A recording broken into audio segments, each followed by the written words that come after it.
The ashpan, the dreaded Simplex ashpan.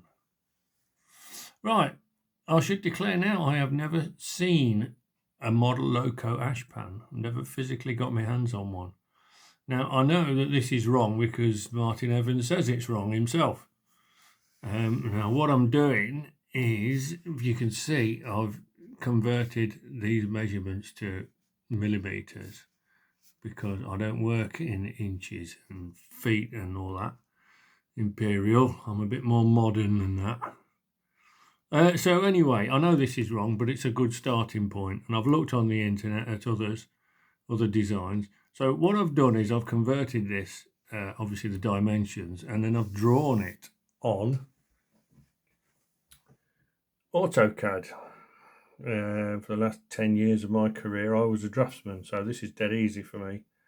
So I've drawn it on AutoCAD to make a template. That's A4, printed it. There you go. So I've got 3 templates. Why do you want 3? Well, it's just because it fills the paper up. So I've got 3. I'm going to transfer them onto cardboard. That's going to form the side profile. I'll work on this bit later. But for a start, we'll get the side profile. Well, look at this. Who'd have thought? Who'd have thought it could be wrong? So there, I've taped that on there. Look at it. I'll start down here. That's not parallel with that. That's not parallel with the ground. Well, I'm guessing that you can't see that clearly, but that's not parallel with the ground. And look at this. Nowhere near. So if I undo this tape, I'll put that there because I'm filming and I'm trying to. So if I push that up to that corner, it's short there and it's over there. So basically, it's no good. Back to the drawing board. Right, we're getting somewhere. Not very fast, but we're getting there. I measured the angle, that angle, with this for a start, which is quite alright, but there's a little lump on the end there which threw it out, so I was still a couple of degrees out. So this is about the 3rd attempt, and I've reshaped this to go there because it's got to go down there, obviously. And also the pin, the 2 holes for mounting it are down there, and the original design didn't get anywhere near it. So I'm now wondering if this is too big, and basically the boiler is sitting too high. Well, not too high, but higher than it's designed to. I don't know. I'm going to have a remeasure around here. Check this against the drawings. But it doesn't matter. If it's wrong, it's going to stay wrong because I'm not altering it. I'm not putting a new saddle in. I'll just alter everything else to suit. But yeah, it's a bit of fun. But the weather's horrible. All I'm sitting here, I can hear the rain and the wind. It's horrible. But still, we'll carry on. Right, progress so far on the ashpan. Already done that. That's fitted. This was my first attempt. That is as per the drawing. Well, bit of lateral thinking going on here. Proper lateral thinking. As against linear thinking. For those who don't know the difference, linear thinking is that there's a drawing for it. You do it exactly to the drawing and you do it exactly as everybody else would do it. Lateral thinking is trying to find an alternative practical solution. There's more to it than that. Look up Edward de Bono, lateral thinking. Anyway, that's as per Martin Evans' drawing. Now, Martin Evans himself says that his first drawing was not very good. And people have tried different things. Now, that one, that fits okay.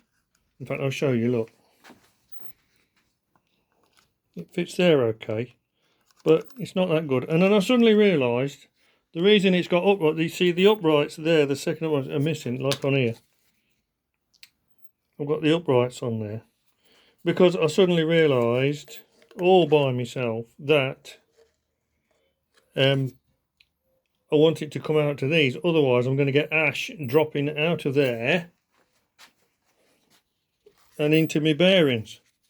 So that fits in there, and I've put this little bit of a chute on the front as well, because what I'm thinking of trying to do is to make the ashpan in two parts.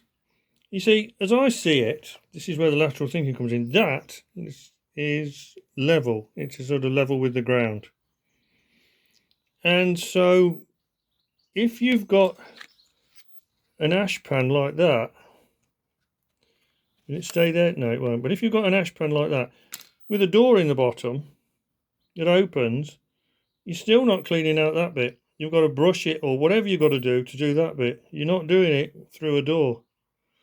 So you might as well have that bit separate and then have a second piece where the whole thing drops down. I don't know. That's what I'm thinking at the minute. All I've got to do is find a way of holding the fire grating. I can put something in here. I could put, somebody's put a beam across there to support the front. Get away from, take these tags off so that the front of the fire grate will sit on something on that piece of the ashpan. And then I've just got to do something about supporting the back of it so that I can take the back piece of the ashpan out without dropping the whole fire grate, but with the option of dropping the fire grate, because I understand there's a thing called an emergency situation where you might want to just drop the whole fire quickly. Anyway, if that doesn't make any sense, then tough cookies, because I'm not going through it again. Right, here's the positioning of it. I've had the boiler on and I've took it off again, but that is the position. At the back it lines up with the back of the horns, just about. But here is where I want it to overshoot the front part, and there's a bit of the hoard showing. So what I'm thinking of doing is I'm going to triangulate that bit there, put a triangular piece in there. And then this, I don't know yet, I might make that bigger, but I keep making it in cardboard until we get it spot on, and then I'll make it in metal. So I'm quite pleased we're getting there with that, until somebody tells me I'm doing it wrong. But still. Okay, here we go. I'm going in. So when I said I was going to get my bench folder, I went around the lockup to find it, and it's not there, is it? It's just here. It's been there for years. Idiot. Right, progress with the ashpan. These are my cardboard prototypes. Said before, I'm trying to make it into pieces. This, I've decided to go back to using that so that this return is on here. Look, here it is. There's a metal one. It's not finished. It's nowhere near finished, obviously, because I've come up against a problem. But that's the start, and it fits. But there's always a but, isn't there? Anyway, it goes in there. But look,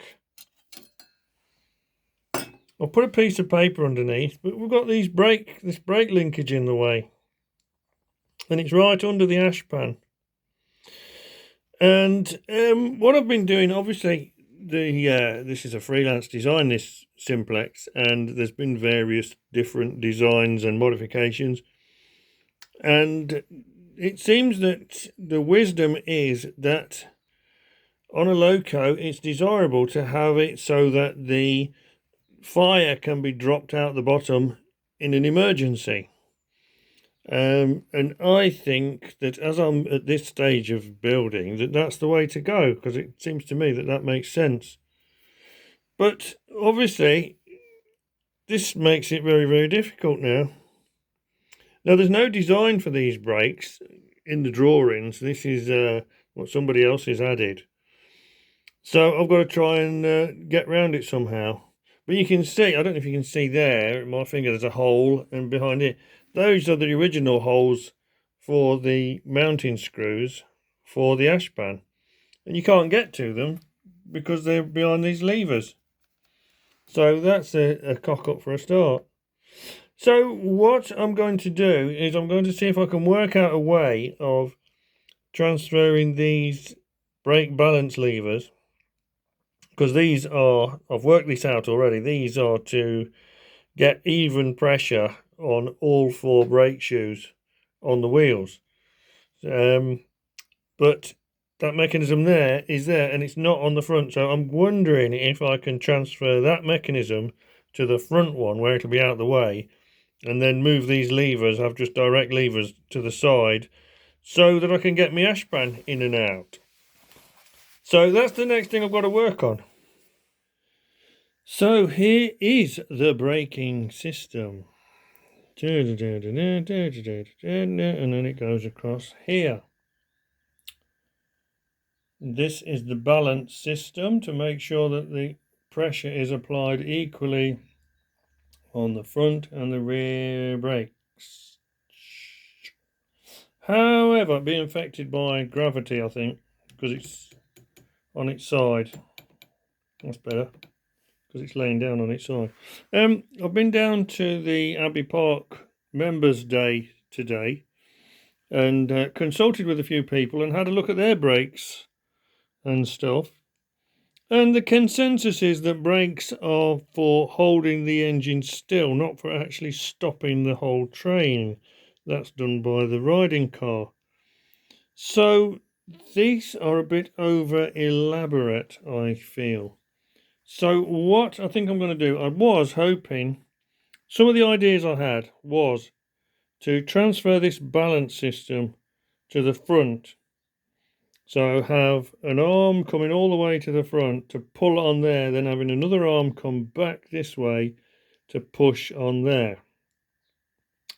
That was one idea. However, another idea was to try and take this mechanism and flip it at 90 degrees that way, so that it worked up horizontally. No, it is horizontal, vertically, in a vertical plane, to try and get it away from taking up too much space. But what I've decided is that somebody was down there with another model about this size and this layout. I'm not going to say what it is because I'm not going to give them. I'm not going to mention the make. But it had one brake on the rear axle.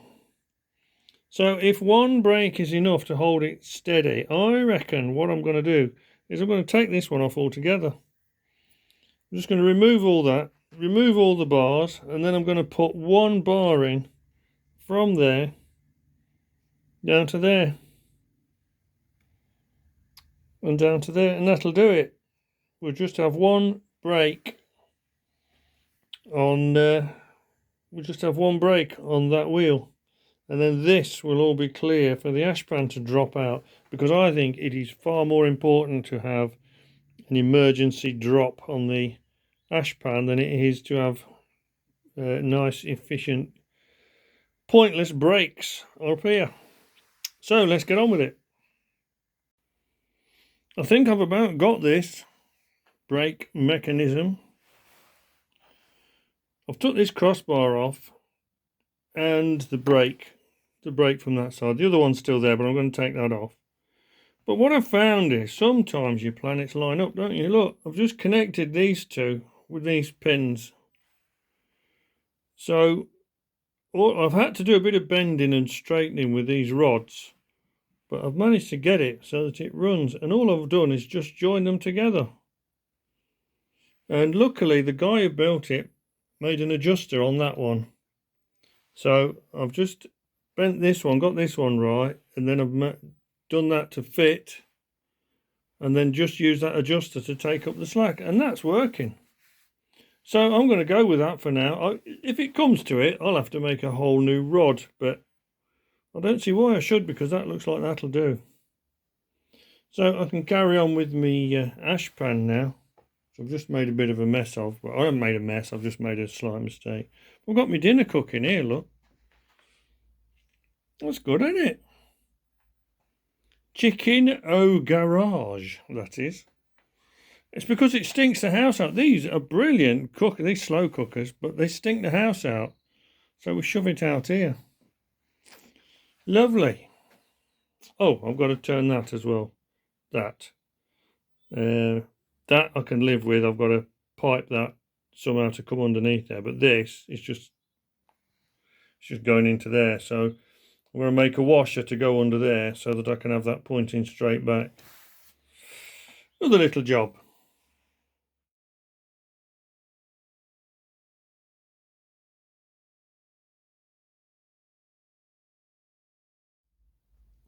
We are getting somewhere close. I'm deliberately leaving these on because I don't want to shorten them too much. I'm leaving them till later. So this is getting close. I don't know if you can see this so well. That lip comes in there, that comes up there, and then it goes like that. So let your ash out. See, that bit goes on there.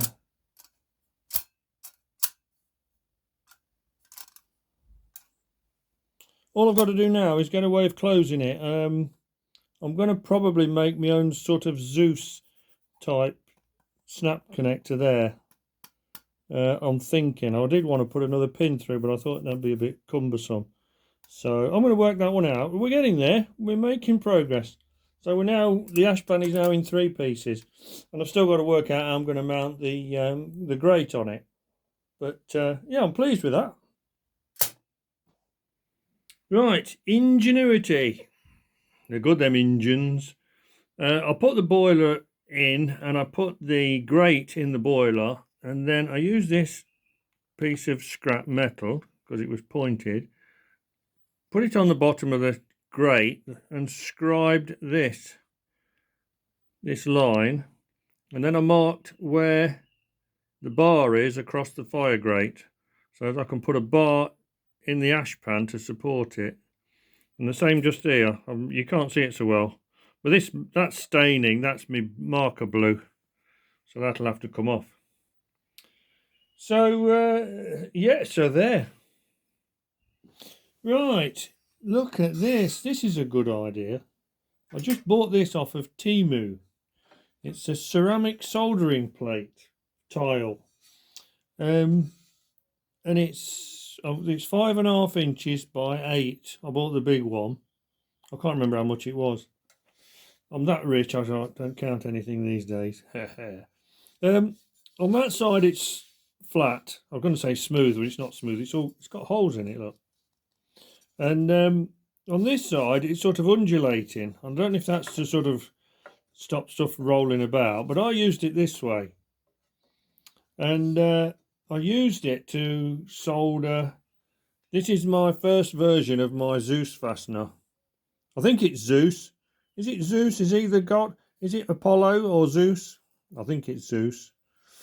He's the god of fastening things together, I think. So I've got a spring on there. Anyway, I used it to solder this top bit, this T-piece, and I put it on there.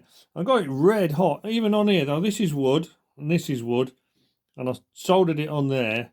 And when I finished soldering, I could just pick this up. It was cool at the edges. So I was dead chuffed with it. But then I've turned this shaft. I've turned it, and I've got a little spring on it. And you can see I've done it now. But how I did it was to just got a scrap piece of metal. I just happened to have laying around. Same bit I marked the frame with, because I wanted to push that down, but I didn't want to damage the ceramic. So I put that on there. Then I took the fire grate just because it was hanging around, and I wanted something to put underneath that end like that. And then I used a clamp to clamp that down like that to take up the spring. So this was sticking out the top, so I could solder the top. And then I put my flame across there, and you can see where it's actually heated that up, which is not a problem. The only thing is now that I've just literally did it, well, it's this morning now, but I did it last night and left it. But the solder has run through gravity, I suppose. Can you see that, Amog? it's run a little bit down the shaft and it's taken up some of the spring. So I've got to clean that up now with a file and obviously bend that up a bit because it's drooped, a bit like me. So yeah, success. There, it works like that there. So push, so it sits down. Whoops, come on, focus. It sits down that much, which is not too bad. I mean, you can't see it. I've just tried it on the thing, but then it sits that way, and you go, woo, and it drops down like that. Get your ash out. Right. So now I've got to weld something in to support the grate. So that's going to take a bit of doing, and then I'll weld up these edges as well. Not that edge.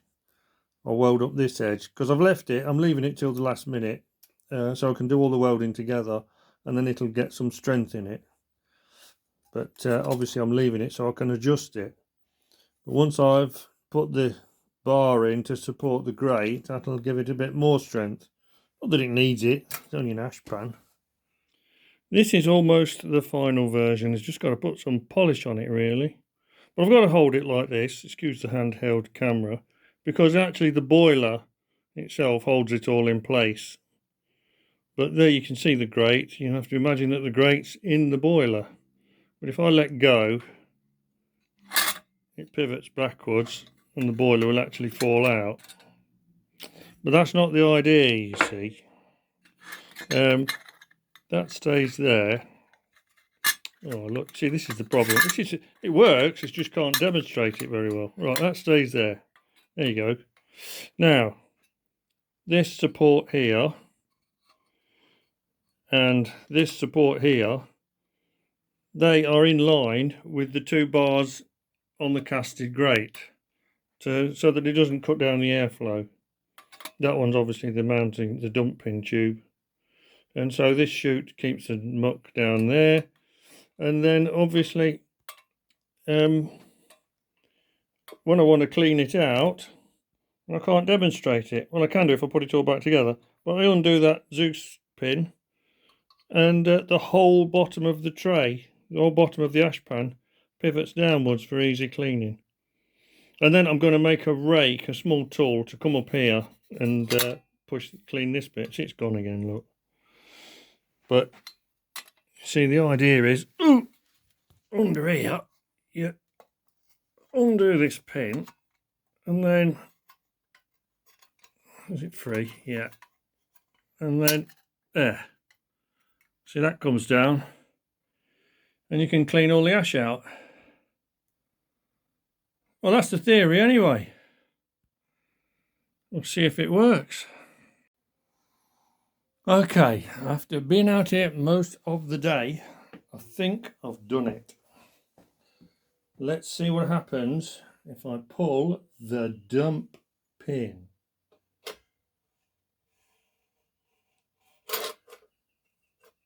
Well, something's fell out. Oh, it's caught on the brake thing. Oh, it's all come out, look. Great and all. There you go. Fire dumped. Emergency avoided.